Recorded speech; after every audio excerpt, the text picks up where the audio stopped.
Excellent. So, convoy everyone. I will present myself for those who don't know who I am. My name is Ranyo Latuga, and I am one of the teachers and coordinator of the Alchemy School in Damanhur. This evening, we're here connected because we're going to now speak about a very specific theme that's very particular. It's the use of words of power, of magical words, and also silence. So therefore, everything that has to deal with expression of the human being to be able to manifest their inner world.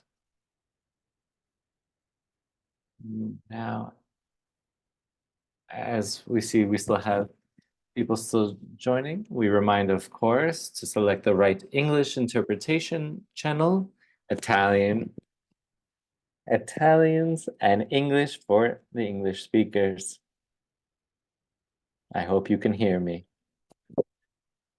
So saying this, we can begin.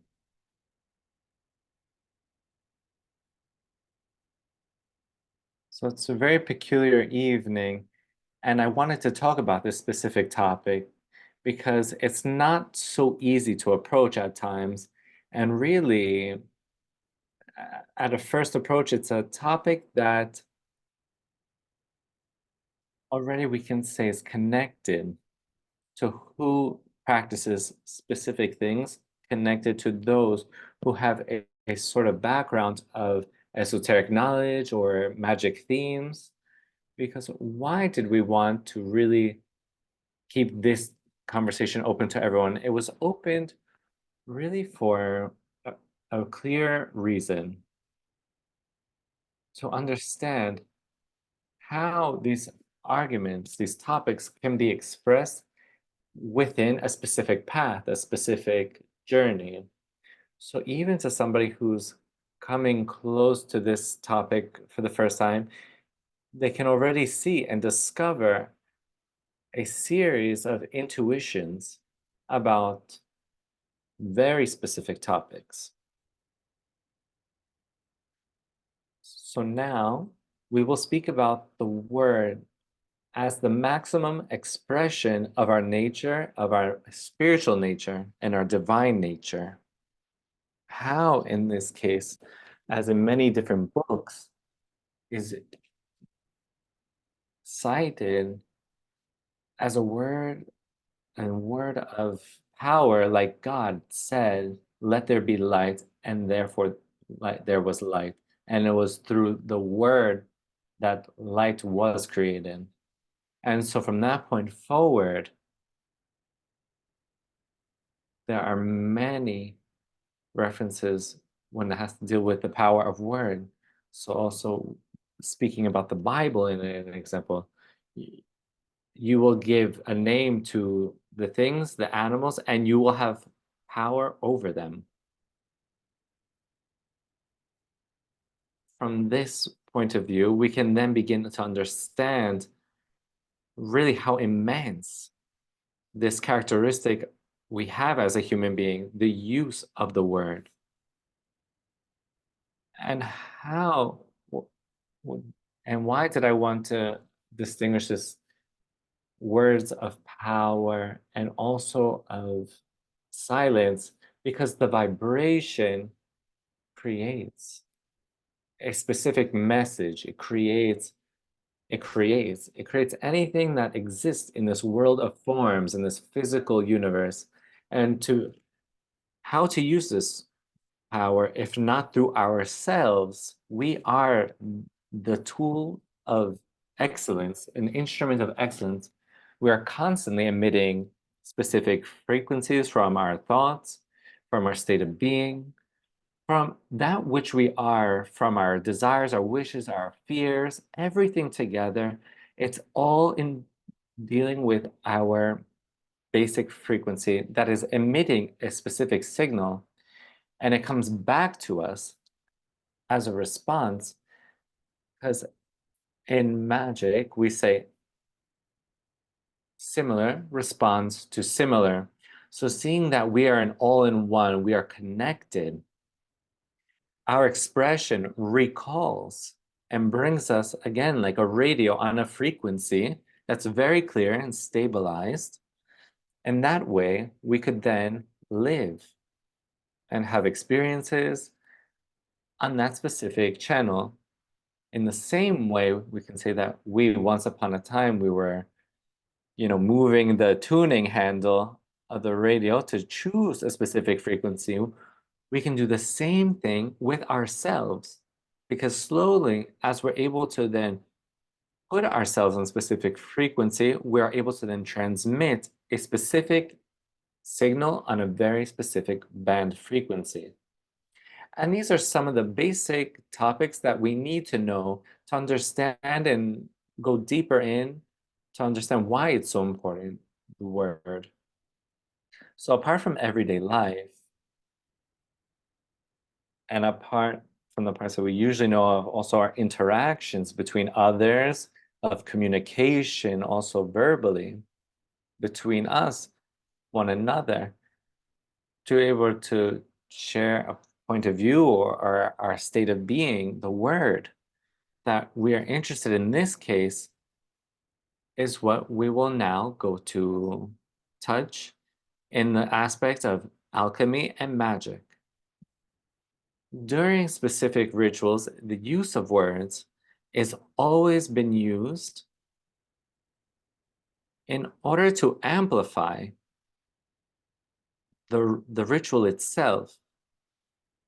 So whichever kind of ritual that you may know, which could be that's from any religion, even that from Catholic religion, there are prayers, there are songs and hymns, there are a series of expressions that then come to be used in order to bring people on a very specific level of consciousness. So word is necessary to be able to communicate. But what we're interested in this moment with communication is communication that deals towards beyond. Anything that is not the here and now, that is in, let's say, of what humanity is in now. It's what's beyond that veil of illusion of Maya. And this also has to deal with what we define these power words. And so we're there to define the difference then in what you hear from myself that are being expressed in regards that we were saying earlier as power words. Why? Why power? They go to also in channel, not just a concept, but rather to also channel a primordial energy that is within us, that moves through us, and also has the need to be expressed. Because through creation, we're able to utilize these power words. In which way? By going to, let's say, disconnect from the understanding of our brain, but allowing all this to transit and move through our words without necessarily having to look to analyze through our minds and view the words in a specific way. So powers are really to help us to channel a specific power. And so we need a very specific direct passage that's clear. And there are many techniques that are very structured to be able to generate power words or words of power, but also to create new languages that even don't exist. And what could these be useful for? As we were saying, it gives a voice to something that we have within ourselves. But the human being, as sometimes we have spoken about in our other meetings and other webinars, is that a human being is a bridge species. And what does that mean, bridge species? It means that it's a passageway from one part to the other. So we can say from the human aspect to the spiritual aspect, from the material aspect to the divine aspect, and so on and so forth. Because in its evolution, in its awareness, it was able to find within itself this passageway. In fact, we're actually very used to receiving what we call inspiration. Inspiration arrives actually from this connection and this contact with our deeper parts, our subtle bodies. And this has to also do with our dreams. Even our dreams arrive from this aspect here, from an inspiration that comes from deep within, from parts of our soul that are much more open and much more free than our human self. So they're not enslaved, we can say, to specific logics or ways of being. So they have a much larger visualization of reality than what we perceive. So in the past, it was also shared in books of magical books, a word of power that was known by many was abracadabra, for example. There were so many studies on this word, even mathematical on this name, on this word, which has its own natural sort of expression in this kind of reading. But who created abracadabra? As we said earlier, it was made with this generated language, going beyond our understanding, having an idea, but having the idea that isn't just, I'm going to describe an object that then allows me to, be able to lean on and find myself very comfortable, that we would then call a chair. That's one reason. Is to give a name to something, and then it already has its value. But we're now speaking about a secret name. When we go to understand how to begin and utilize our words, and not just to describe, but to create, then we're going to substitute with our mind, so with our human part, with our divine intelligence. And it's through there that we want to make a point. It's not the human aspect that's expressing these words of power, but our divine aspect. So those are the words that then have the power of creation, and each one of us has that within us. We just need to learn how to find that passageway between ourselves and also this higher nature that exists within us. And so this is a little bit of an introduction to the words of power, because when one has the opportunity and the capacity to be able to touch this kind of language at the highest levels, it can be expressed with names of things, but the power names, we can say. So when I say chair, I'll have the power to be able to create the chair in front of me. This is the power of the manifestation. So these are levels and utilization that can be used for those words of power at the maximum level. But to start talking about this and starting to be able to also understand it is a part of where we are here today. We are still not still able to use in the maximum level words of power, but we can at least conceive the meaning behind it, which is already an important aspect, and also begin to learn how to generate this sort of language. And tonight we're really at a certain point going to do a meditation together to be able to generate a language that does not exist, and each one of us will learn and will move on this aspect here together. And why? So these words of power allow us to then communicate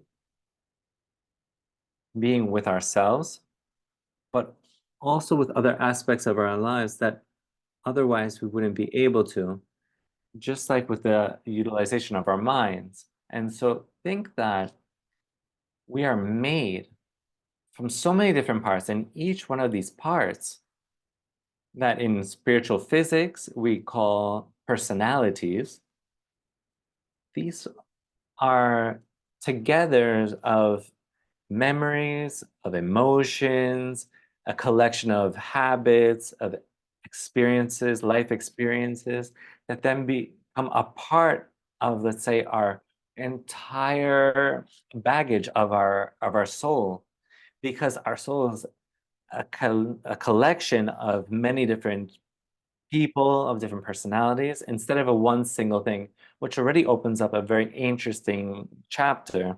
Because if you begin to think of yourselves as an individual, but as a group, a multiple being, then you can move forward in our sense of evolution.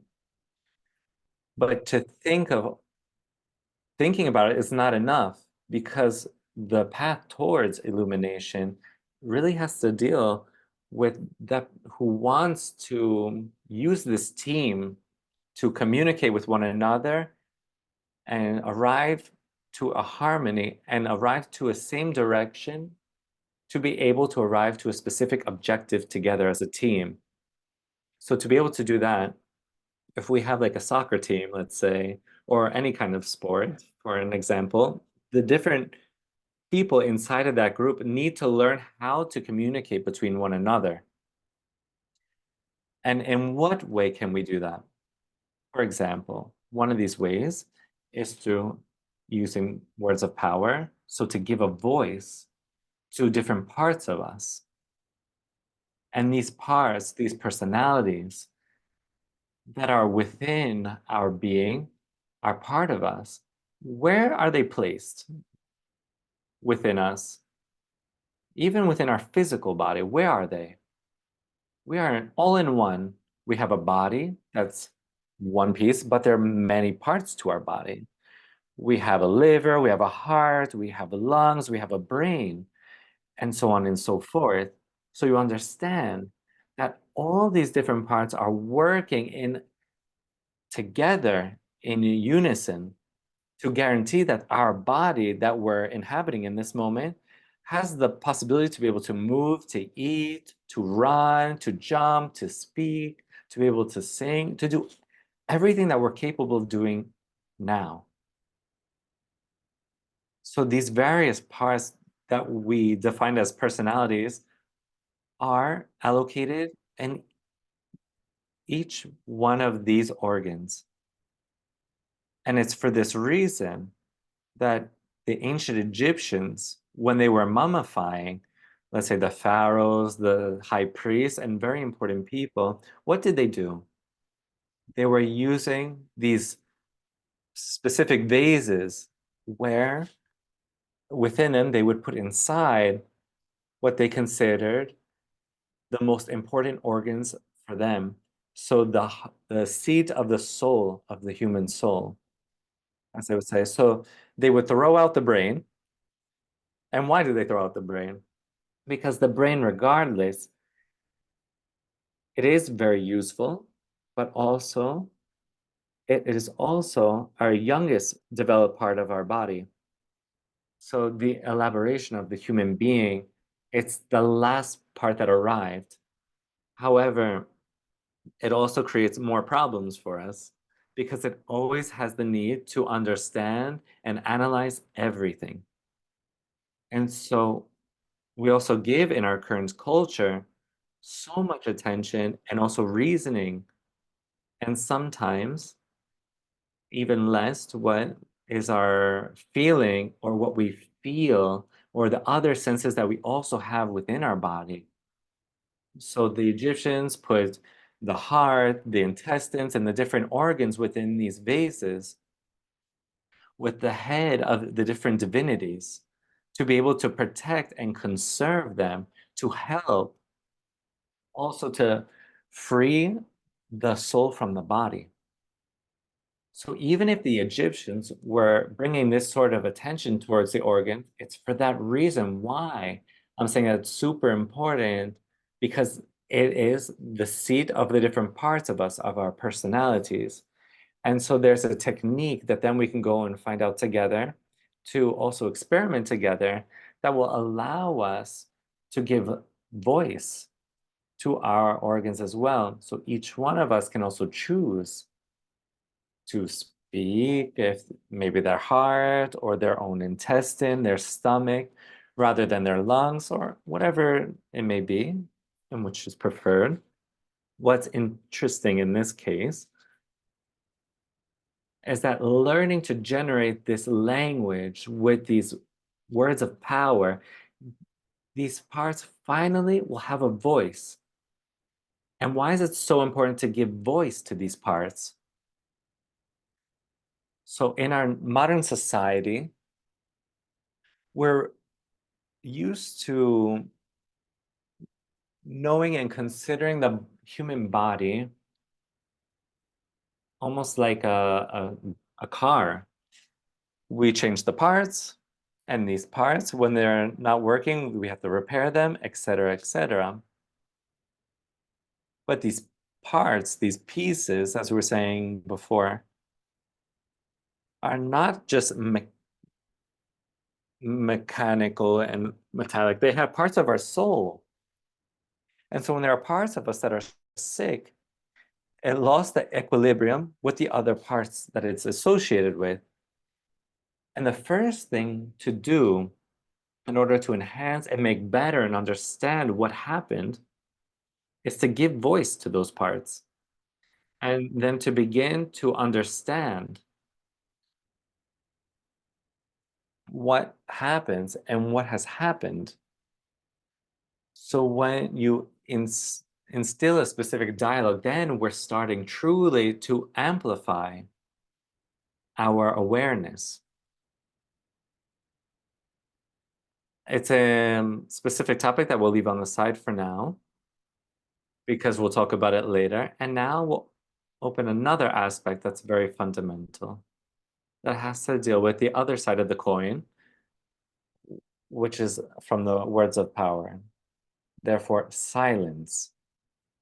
Silence is a practice that's spiritual, of really a high level, because it's what allows to create, let's say, those white pages in our soul, we can say in this way, where we can then put down this language, these words of power, we can write them down. So maybe you notice that usually we are a continuous dialogue, always there to make reasoning, and therefore speaking with ourselves or amongst one another, or speaking with others. The concept of silence is a concept that in our culture is very little thought about or utilized, but it's also a really large power if it's done and used in the correct way, because silence has a lot of characteristics that can allow us to open even there our soul and to be able to discover it. Because as you may know already, in alchemy, one of the main principles of alchemy is to know yourself, know thyself. And in order to then know yourself, you need to understand what silence is, and to observe, and most of all, silence. And it's silence because, first off, silence is an act that is voluntary. That's not only the exclusion of the word, but when you say silence, it's also closing, turning off your mind, your reasoning, and going into another aspect. which is about listening. And that favors what we can then say in any spiritual path is introspection. So it helps to also calm our memories, to facilitate a self-awareness and also observation, and bring also larger amount of wisdom and knowledge of ourselves and consciousness. This is a very fundamental aspect. So what does silence also do? It also stimulates awareness. When you're in silence, it becomes intensified, the silence. It becomes more attentive towards our sensations that we try within ourselves, whether it's our thoughts or our emotions. So then we realize that there's also a larger amount of awareness within us. To then be able to do that inside of Damanhur, we use practices of listening of our senses with active silence. Therefore, it's active silence and listening, which is through our sight, our hearing, our olfactory and touching, bringing attention to these senses, we are then amplifying them. So silence allows us to listen, but listening allows us to then direction, and it needs to be direction, it needs to be active. And it's really difficult to do this in our society because we're always being bombarded by anything and everything. But I believe that each one of us have probably tried this, maybe a walk in nature, in the forest, or perhaps on a beach, wherever there's this just nature without, all the chaos of what we built around us. And it's there that it comes naturally as well.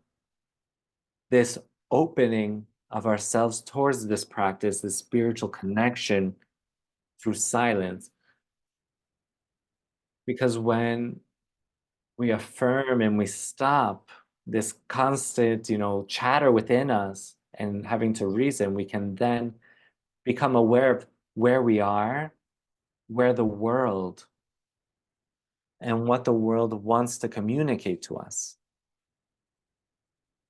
And it's really, really beautiful to be able to do this kind of practice, also for many hours, because silence, when you need to practice it, you can do it for 12 hours, 24 hours. And because at a certain point, it begins to produce a substance, a spiritual substance within each one of us that allows us to fill our reserves, our stocking, to we always go to, let out what we have inside. But sometimes we also need to fill our containers, let's say our gas tanks, we can say, to be able to give life to what is then the senses of our soul. We have inner senses. Also, these other senses that I just mentioned, we can begin to understand them and perceive them and utilize them thanks to actually silence, because it activates what we were saying earlier, this inner listening that's very intimate, this introspection that creates an environment of peace within ourselves. And it's in that environment that then we can listen to what God is, and we can listen to our divine part. And that we're that small mirror that then reflects the bigger divinity and the concept that's immanent and also transcendent within us, therefore without. So aspects that come closer as well, thanks to the utilization of silence. So silence also allows us to create pages as I was saying earlier, where then we can go and place on top of these white pages these words of power and to be able to distinguish them. Because it's as if we have many pages that are useful to us, but it's like papers inside of a newspaper full of images, articles, colors, and we need to write on top of this. But there's no space, we have to put our thoughts, our power words, our considerations, but everything gets mixed together because it's filled already with a lot of other material, and therefore it loses its actual potential. Because once to be able to create, you need to create this, let's say this, of the blank tape that we used to have years ago. Use that tape that's clean, it's virgin, there's nothing on it, and therefore we can then burn music onto it. We can put a conversation, a song, whatever it was. I'm sure you all remember VHS. And it's really to have then a material within us that's adapted to then be able to use it and write things that are more important for us. So we need to start from silence. But if we started from silence, maybe you wouldn't have understood maybe what we would be able to then put on top of that silence. And I think now you have an idea of what we can use thanks to silence. Speaking of words of power and silence, now you understand where the potential lies. And one of the factors that allows us to utilize these words of power in rituals or in diverse openings through the dimensions are these parts here, these elements that we just spoke about. So I'll be able to have a backup of silence. And in alchemy, just as in many other practices, you can also gather and collect. You can collect silence and use that in different moments. Because in alchemy, as you're all also discovering, you can also use everything. We can use whatever we can for our evolution. Every profession has its characteristics and wonderful. It has its instruments, and therefore, silence and words of power that are generated are some of those tools of alchemists. So I didn't say it earlier, but if you have any questions in the meanwhile, as I'm speaking and chatting, and because sometimes I get on my own, my own reasoning, my own tangents, you're more than welcome to also write inside the chat. And towards the end or slowly as we move forward, we can also have a dialogue together. So please feel free to also use the chat to share also your considerations, questions, or anything. So speaking about this concept of silence, I would also like to make you realize something that we can do throughout your everyday life. And of course, when you're able to and when you can permit yourself to, is to go and dedicate a very stabilized amount of time to this practice. Okay, tomorrow morning, I'm going to wake up. And if I don't need to go immediately to work or I don't have anything really to do, I'm going to dedicate 1 or 2 hours to silence, which means I will not communicate. But instead, I will put myself in a posture of being able to listen. And what am I going to listen to? So, for example, we've done it many times together. I'm sure you know already. A very good practice every morning is that of doing breath work, just like it is before going to bed. And why breathing? Because breathing is the act that allows us to bring within ourselves the energy that's vital, vital energy.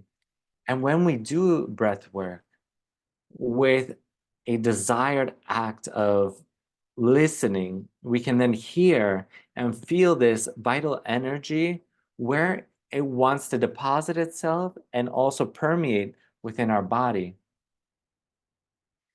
And so from there, you can try in two positions, which will be different. The first is, as you already know, which often we do also through our meditations, which we call Egyptian, sitting down with your legs slightly open, with your hands on your knees, not crossed. In this position, it's made on purpose in order to allow energy through this vital energy of the universe. It deposits in the places that are most adapted. And why? Because we create a series of angles with our body. So our body creates with our back, our legs, and also our arms, a lot of different angles. And it's like water that needs to flow in specific points where there's maybe deviations. It might stop for a longer period of time. And this is the reason why pranic breathing is very good to also do when you're seated. Meanwhile, in other positions, such as laying down, the difference is from being seated is that you're removing all the possible angles that could exist and you create a position that allows, let's say, a flow, an energetic flow that's direct. And this then allows to then melt away tensions, to eliminate, let's say, maybe stagnant energy, which could be stuck in your thoughts, could be parts that are inside of our body. It's as if you're having an energetic shower, we can think of it as. These are the two positions in which you can, in the morning or at night, experiment already with silence, with already just breathing, seated, or also laying down. And this breath work will be inhaling from the nose and then exhaling from the mouth. This is a very ancient technique as well that's done with the idea of recalling energy, this vital energy, and how. And it's thanks to the alchemical knowledge that we have. Air is one of these alchemical elements. And as a characteristic, air, it has the aspect of transportation, of communication. So apart from bringing within the physical part, so oxygen and all the different gases, it also brings in the energetic aspects, the vital prana. So you see already, slowly as we move forward, as we bring awareness, the more we're able to do these practices, we're able to bring attention to this aspect of listening, active listening. And this is necessary and very important. So having done this, then, we can also feel slowly this energy, as we were saying, where it's going to deposit itself then within you. And feel if you have, let's say, more energy deposited in a certain area, or maybe lack of energy in a different area of your body. And so with your attention, we can also direction our breath in a very specific point. And perhaps we're tired because we work so hard with our head and we did so many things of reasoning of communication. It's through here that we can bring attention towards our head, but it's an attention. And it's not another reasoning that you're going to be able to then and add putting more weights. No, you're bringing attention to allow this to flow easier and also to defluidify also these ideas that and thoughts that are no longer needed, parts that have become concrete and blocked within you. You You really do an energetic wash from our head down, just as we would do in any other organ. And it's in this way. And so it's this that within a few moments we're going to do together. We're going to begin to practice this specific breath work, this breathing, in a specific organ that each one of you will choose on your own. As we said earlier, truly and freely, without each one of you can choose to speak, better yet, make a part of your body speak. Give a part of your body today a voice. To be able to do this, it's very simple. I will guide you, and each one of you will then give voice with the technique that we will see to one of your organs to then be able to come into closer contact and to know about it better. You'll chat, you'll listen, you'll speak. And so what do you need to be attentive to? It's not just words. It's not words that you're going to feel. Maybe there's noises, but those noises, those sounds will be the vehicle of emotion, of intuition, of ideas. And it's through there that you need to feel and then discover and get to know. Because when you're generating these words, you're also generating a language. And it happens where you open, let's say, a river dam, where then all this buildup is then being discharged. So you don't need to take on, you just need to observe it. How does it go by? And how can I be on the side of that river and just observe that flow of energy just go, that flow? So, what will transport you to this continuous passage of information, of energy?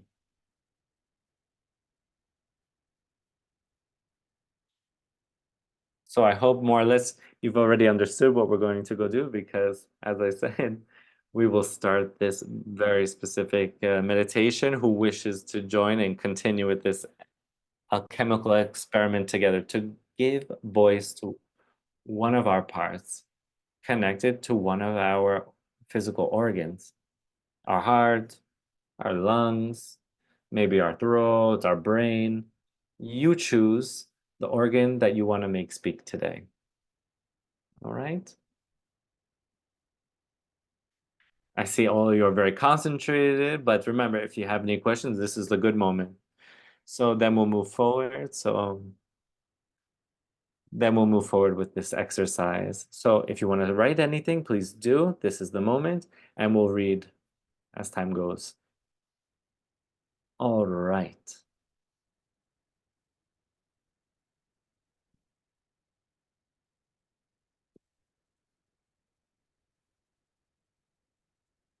So I see that you all want to get straight to the point. There's no questions. Let's get straight to the practical part. So I guess this is the best option for all of us. So as we said, alchemy exists in experimentation, not in what we speak about. So what we've done up until now, we can say we're really placing with we're putting ease for our brain because we don't want to look to see and understand. I gave a lot of different input, a lot of different information to keep your brain easy, to not worry for the next part we're going to go do. So this next part will be lived with all different parts of you, and it won't be so much stuck in your head anymore. Excellent. So I ask for who wishes to continue with this experience to first begin, find a comfortable position, what could be in a chair or lay down in the two positions we spoke about earlier. So choose in the meanwhile a comfortable position and an organ that you would like to speak with, because slowly we'll begin to bring attention to that organ. So now we will begin with a slow breath work and deep. So breathing in from the nose And exhaling from our mouth.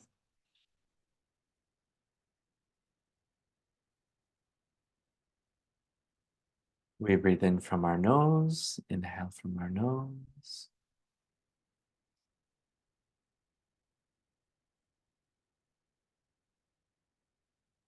And we exhale, push all the air out from our mouth. And with each breath,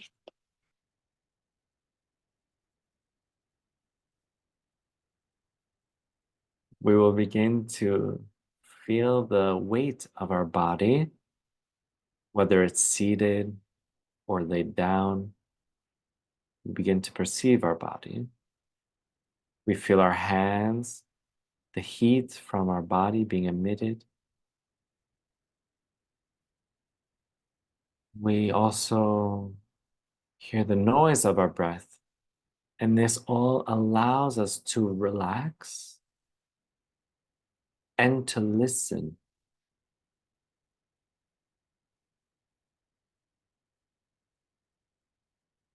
And with each breath, we begin to hear and feel this energy that enters from our nose, and it begins to pervade our entire body, because now we are connected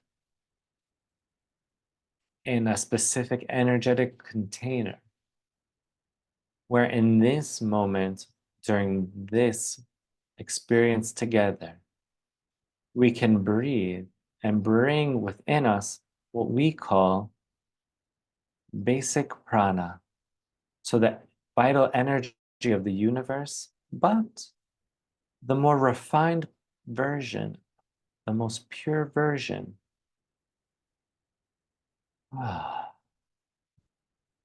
And with each breath, that energy, luminous, begins to color all of our body.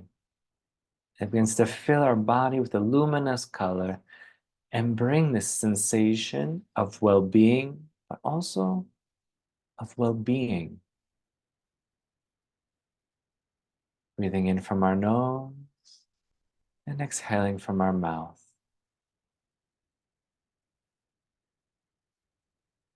We hear all the different noises that happen around us. They amplify. We can feel our body as it relaxes in its position with each breath and slowly begins to fill with that color and energy that's luminous.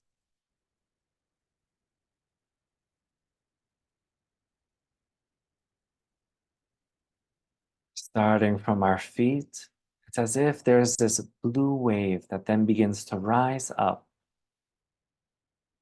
And with each breath, it begins to wash away, it nurtures us, it refreshes our body as it rises up through our feet. And with each breath, this blue wave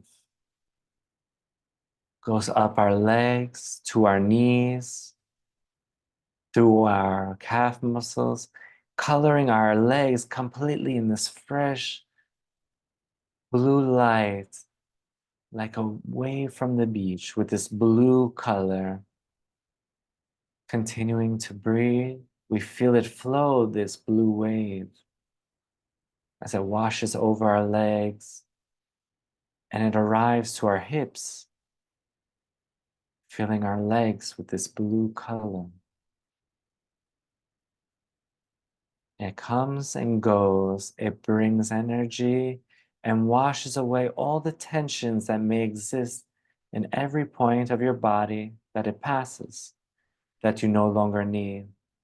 Now moves past our genital organs, up through our organ, our intestines, and begins to clean away and give energy to these parts of our body. Rising up to our stomach and our kidneys, and continuing to breathe, all of these organs begin to become colored by this blue luminous light.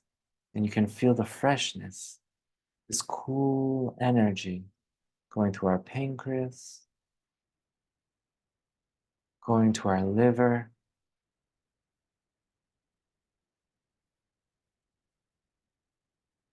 and through our lungs, and even these parts of our body begin to be filled with this blue light as it rises, going up our spine, to our heart, our chest. Everything is becoming nurtured by this blue frequency light that's pleasant as it washes over you. And with each breath, you arrive to your shoulders, to your arms, to your wrists, all the way to your hands and your fingertips. Even these parts of you begin to relax as this blue wave transmits over you. And with each breath, our neck, our cranium, even our face is colored by this blue light, relaxing every part it passes over. Even our hair, our ears, our mouth, our nose, all filled with this blue light, just like the sky above on a clear day. Even our brain is relaxed and it's being colored, every synapse with this blue colored light. The right hemisphere, the left. Oh,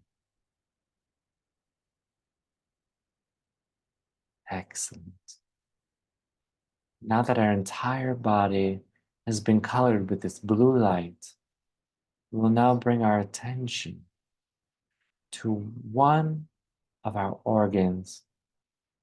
As we said earlier, each of you may choose whatever organ you wish to desire to communicate with. Your heart, your liver, your brain, any part is fine. And we will begin to breathe directly from that point, from that organ. Imagine you're with each breath that all of your attention, your presence goes to that point, to that organ that you have chosen. And imagine your breath taking part from there.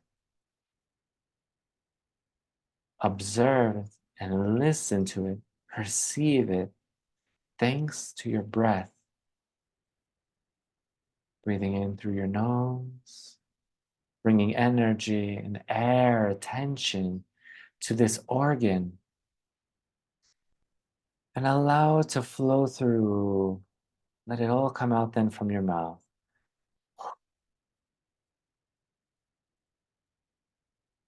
We bring a cool energy, refreshing, and we take out any stagnant energy that may reside within.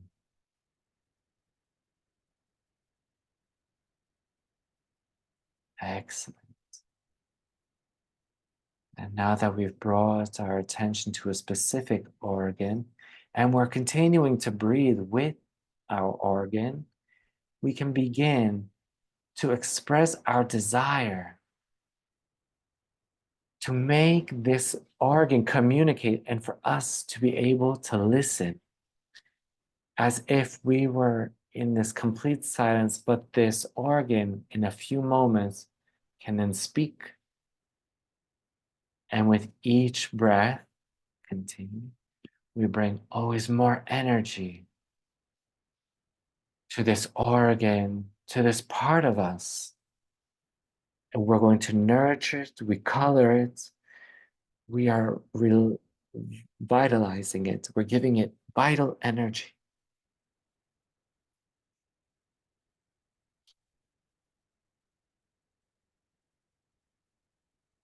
We let the tensions melt away that we have accumulated throughout the day and throughout our lives with each exhale. And now we can leave the possibility to speak, to generate noises. And so, with our attention towards this organ, instead of breathing in this moment, we'll begin to produce a sound freely. And they don't need to be words, they need to be sounds. Let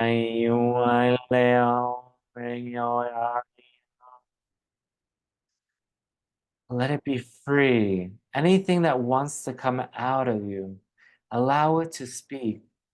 Let your organs speak through the sound from your mouth. Don't think about it, just do it. Let it come out naturally. Because in this way, you will be able to express its state of being and you can listen.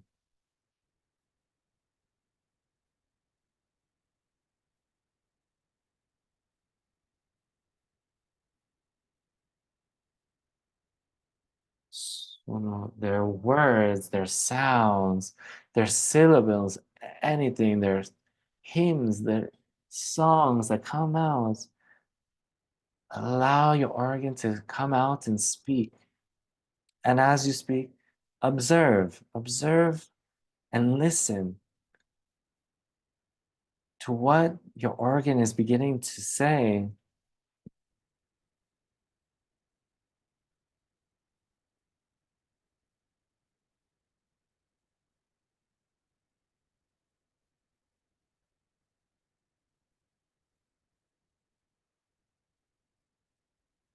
There, continue, feel, listen. How does it change also throughout time? How does the intonation change? The more you do it, the more possibility you allow these inner parts of you to be able to express themselves. And it becomes liberating.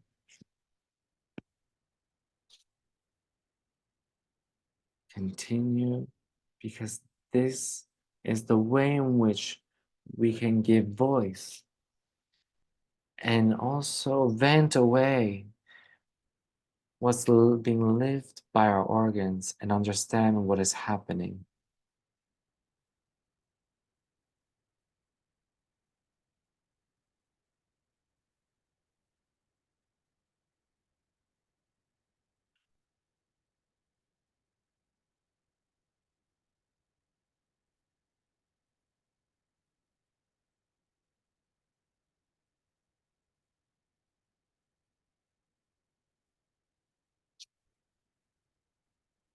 You'll see how these sounds are emitted and how many different frequencies they hold within them, even if they don't have a specific meaning that you can understand from our mind, that's understandable from how we've been raised, or something that we already know, but we can understand, nevertheless, what is coming out from us.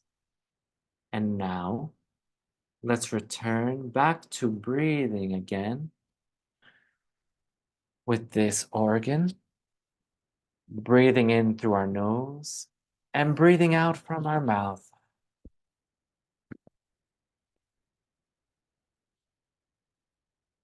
We breathe in from our nose and remember to exhale from the mouth.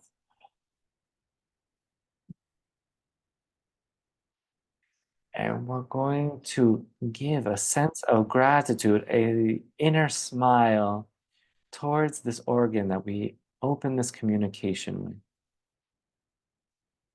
that was able to finally express itself and speak to us and give us information. And we thank this organ for having expressed itself. So inhale from the nose, this gratitude from your nose, and let's bring it deep into that organ as if it was a beautiful golden color, luminous.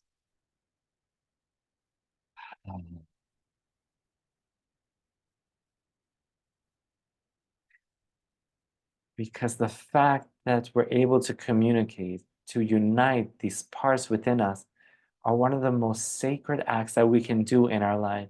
It's one of our biggest missions and objectives to do. And continuing with our breath, with this sense of gratitude that pervades us, that now grows within our entire body. When you feel the time is right, you can reopen your eyes and join us in the here and now with this webinar and our experiences of sharing. And here we are. Welcome back. Even me, says Ranyo, to bring you on a state of consciousness of being. I cannot just say it. I also need to enter myself in first person. So while I tell you something and I bring these elements to you, as you could see, also me, I live the experience together with you.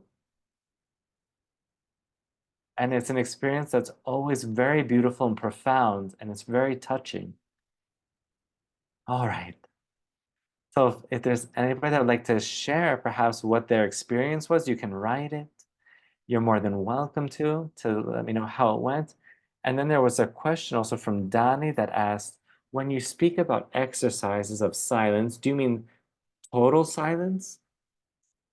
So much that even if I, because sometimes I speak alone with also my animals.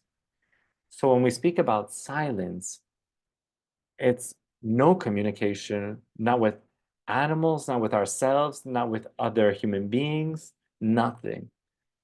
It's the opposite of speaking. We activate listening. And therefore, even with animals, perhaps the animals will start asking you questions. They'll start, barking. You don't respond. And even them, then more or less eventually will stop because they'll understand that you're in a phase of silence and also of listening. Very good.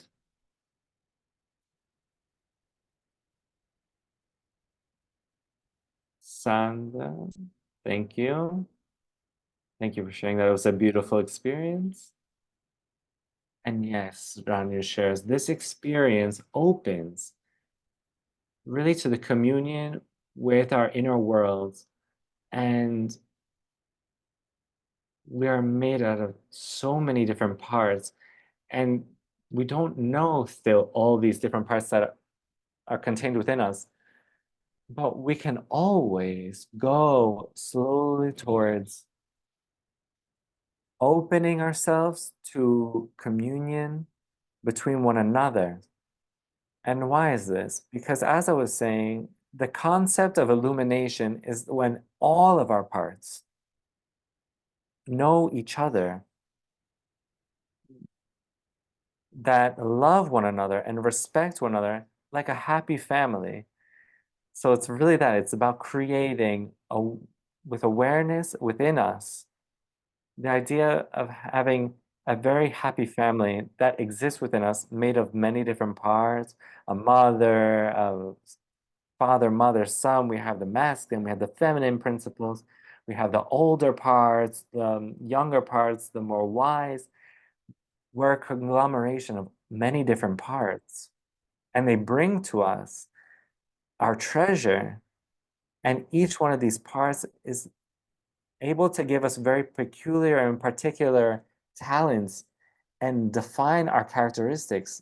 They come from these parts of our inner being. So each one of us, when we're born, there were predispositions, of course, who was good at singing, perhaps, or who was better at drawing, who was better at math. What do I know? Each one of you is born with what we call talents. And these don't arrive from nothing. They arrive thanks to these parts here that connect to us when we are born, and we bring them as natural abilities. And it's part of our baggage, we can say, that we developed perhaps in other lifetimes. It's our experiences, our talents that then become ours in this life now. And then our responsibility is to develop them even further. And then they become a patrimony, a heritage that then we keep within us and come in communion with us. To be able to do this, we then need to be able to create a sort of exchange, this communication, this technique that we just used this evening. And this is one of many techniques that we use in the School of Alchemy that we practice constantly. But there are also many others.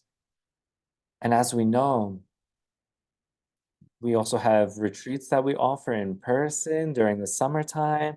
The next will be in August, where there's also the signups are still open, where people can come and do experiences directly with us in presence in a group setting and try on your own skin, in your own experience, what we're trying to transmit also through, let's say, the internet. But in person, it's, as you can imagine, it's a different situation. It's not that it doesn't work online. And online, especially after COVID, we had to find other solutions of how to interact and get in touch with one another. And when we say that we're connected, it's true. I am working in this moment as if I had you in a hall, in a classroom, even if one of you are in a different place, in a different country, that's fine. But I feel that each one of you, as each one of you feel me. And it's not just the words, but also your energy, your presence. Everything that we lived up until this point was developed thanks to the creation of these energies that were combined together, as we call the super individual. And it's in this way when we begin to direction and also bring our attention towards a specific direction, we can then go to a superior level of awareness, of knowledge, and not only one person or each individual, but all of us together. And this is thanks to the fact that we are in sync on the same frequency in this moment. And naturally, there are also territories in Damanhur that are very peculiar. And as you may know, who already know Damanhur, you you are in a magical location where there are the lines of life that cross the the Chinese call the dragon scales from the back, or where these scales form on the earth. Here in the high Canavese area of the Valcusele Valley, there is a point, an area where four of these principal lines meet together and they create what we call the brilliant knot, the shining knot, which are like the organs of our body, of our planet.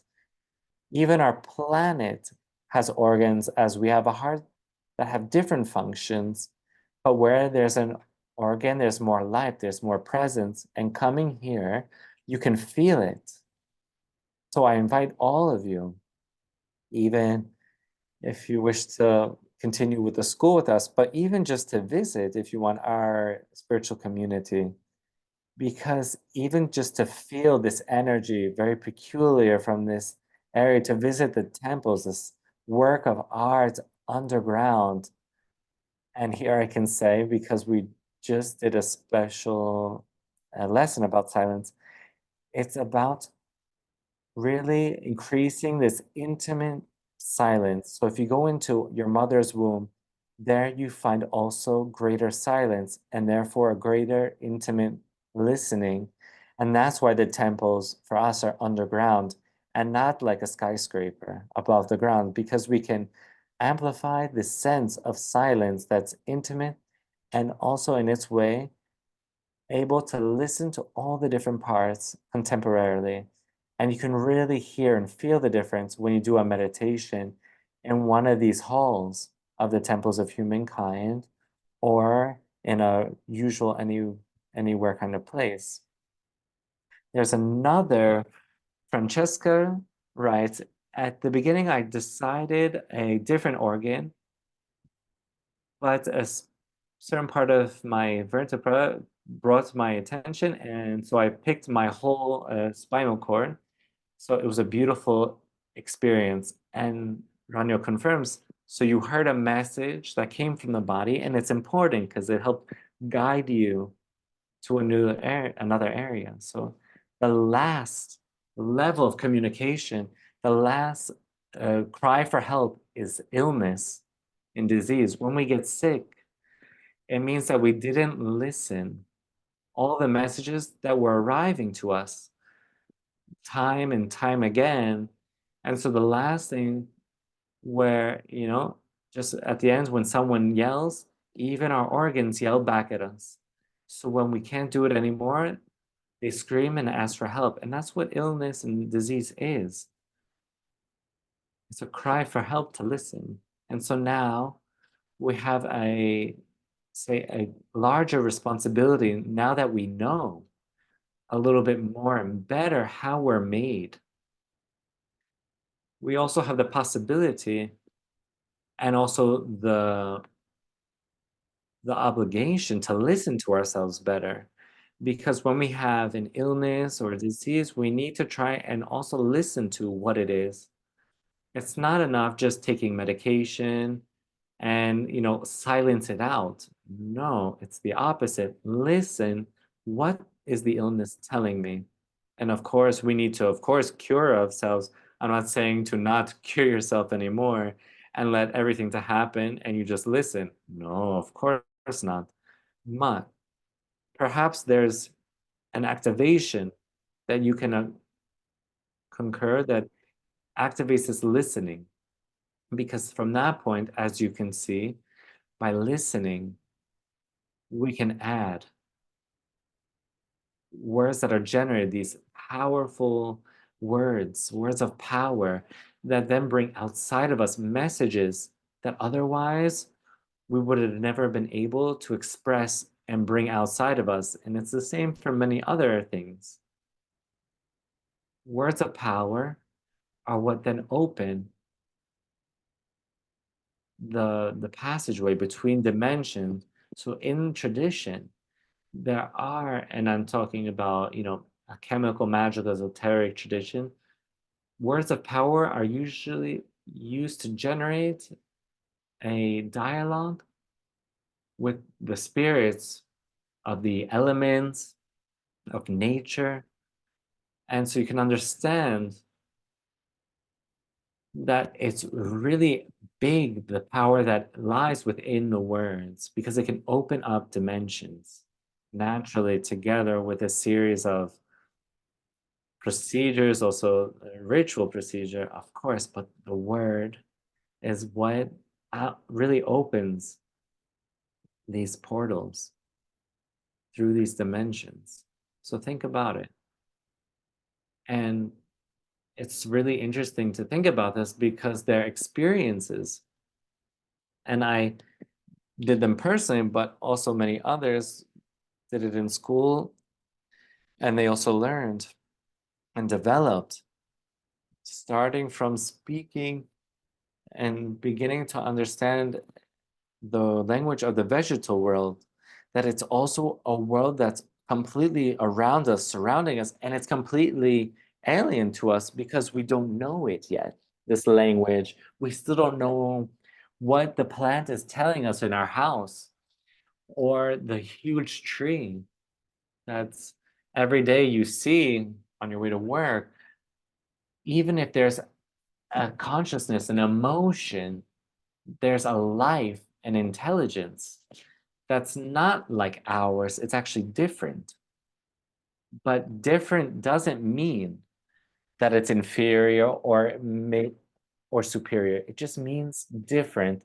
And so being able to learn to listen another living being, just like our animals, the vegetal world, the plant kingdom, the whispers of the forest or of the ocean brings us messages, and it's there that we move from learning to use these techniques of silence and also of life.